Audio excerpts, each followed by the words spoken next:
Good morning guys. Good morning abangers. Hi mga abangers. Advice ko dyan sa mga nagre-reels, yung hindi pa nakaranas o baka nakaranas na sa inyo.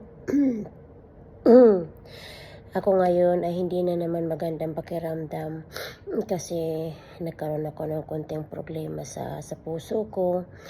So, ang ibig kong sabihin, kahit may sakit kayo, pilitin nyo makapag-upload kayo ng video.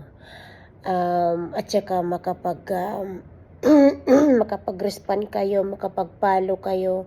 Kasi nangyari sa akin na nagkasakit ako ng 1 linggo. Hindi ako masyado nakapag-respond, hindi ako masyado nakapag-upload ng videos ko, hindi ako masyado nakapag-engage to engage. So, bumaba yung nabawasan ako ng viewers, nabawasan ako ng ganito, nabawasan ako ng ganyan sa loob lang ng 1 linggo. Kaya guys, advice ko inyo, kahit may sakit kayo, pilitin nyo makapag-upload kayo. Ganun pala yun. Ikaw naman talaga, Mita, wala kang patawad, Facebook.